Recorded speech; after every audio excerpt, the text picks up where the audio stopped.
Hello, Chef Freddy here from Fantasy Springs Resort Casino, and I'm here to give you my tip of the week. This week I'm going to show you 3 ways to separate egg yolks from egg whites. The first way, which is the slowest, is the way my wife does it. Separates the egg, she's back and forth with the 2 shells. No wonder it takes so long to get good cookies in my house. Second way is the way most of us chefs do it. Crack the egg, put it in your hand, let the whites just fall right through your fingers. Okay? Boom. Third way, do it with no hands. Bada bing, bada boom.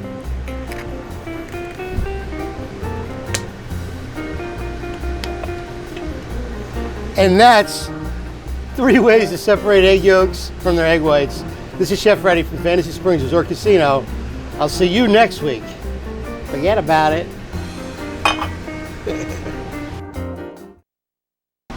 Chef Freddy here from Fantasy Springs Resort Casino with my tip of the week. This week, Italian-style fire-roasted peppers with a little tip my grandmother taught me. When the peppers are done roasting off of the flame, you throw them in a paper bag. It helps absorb the moisture so the peppers don't get soggy, but the natural steam in there helps release some of the charred skin. Now, what you want to do is make sure you pick out great bell peppers that aren't too bumpy around, a nice square side, so as you put them on your gas stove on a nice high flame, you just little by little turn them over till it's totally black all the way around. When it is, throw them in the paper bag and let them cool. After about 10 or 15 minutes, you can work with them and peel the skin right off. Okay, to the stove. Okay, now you continue to turn them around each side until it starts to get all black and charred all over, just like that. You can even see the skin starting to fall off. But if you don't put them in a paper bag, the skin is going to be very hard to get off. And what you don't want to do is try to rinse it off underwater. Some people do that, but you're going to lose some of that great fire roasted flavor. So that's the whole idea of throwing them in the bag. Okay, and there you go. Now, after the peppers have been in the bag for about 15 minutes, or they're cool enough to touch, you're good to go, okay? Cut those peppers in half. Start scraping it away. Comes right off, see? Next week, I'm going to show you my favorite way to marinate roasted peppers using a hot, cooked marinade that's going to infuse some flavor into these peppers that you're going to go crazy for. Forget about it. I'm Chef Freddy from Fantasy Springs. I'll see you next week. Hey, Chef Freddy here from Fantasy Springs Resort Casino, and I'm here with my tip of the week. Do you love to grill skin-on chicken, but hate when it flares up on the grill and your skin burns way before the chicken is done? I'm going to show you a little trick, a little tip I use in order to actually get more flavor into the chicken and prevent those flare-ups. What I like to do is marinate my chicken. Now you can marinate it however you like. I'm just going to use a little olive oil or canola oil, whatever you like.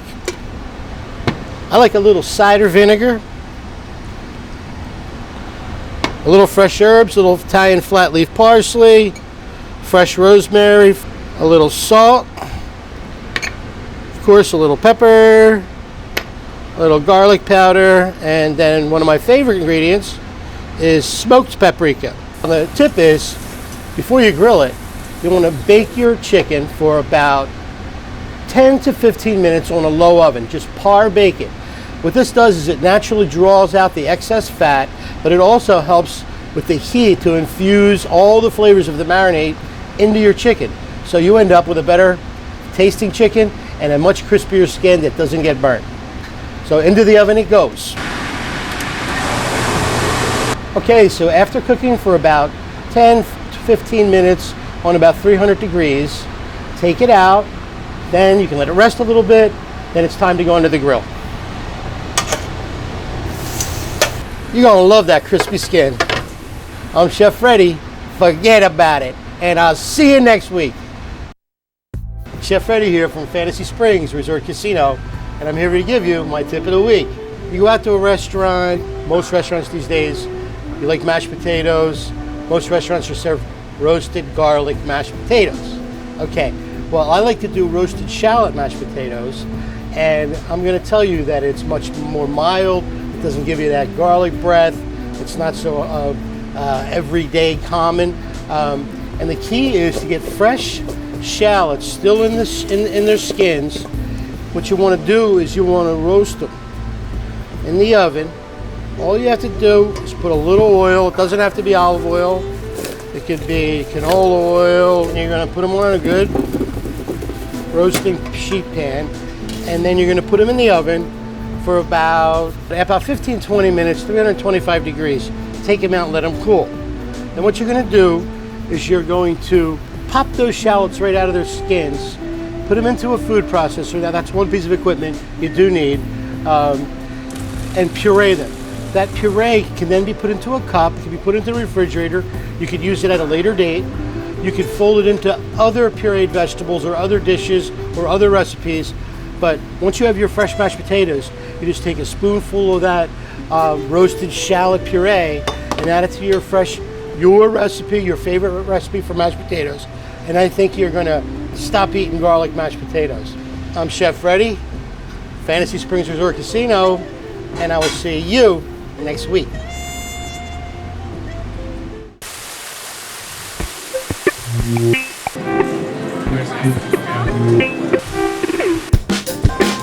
This is the end of a 5-year cycle, and we began the process back 5 years ago with Eagle Falls Golf Course and the Pizza Kitchen and the Palm Restaurant. And we took the idea was to build excitement and fun into the property first, and then when we got excitement and we got fun into the building, then come back and do the finishes last. The inspiration for design really came from meetings with the tribe and the Tribal Business Committee, and they have very defined tastes, and what they wanted to put into the building was more of a residential feel, something where the color scheme was much more relaxing and not so glaring and bright, and a place that you came in you just naturally felt comfortable.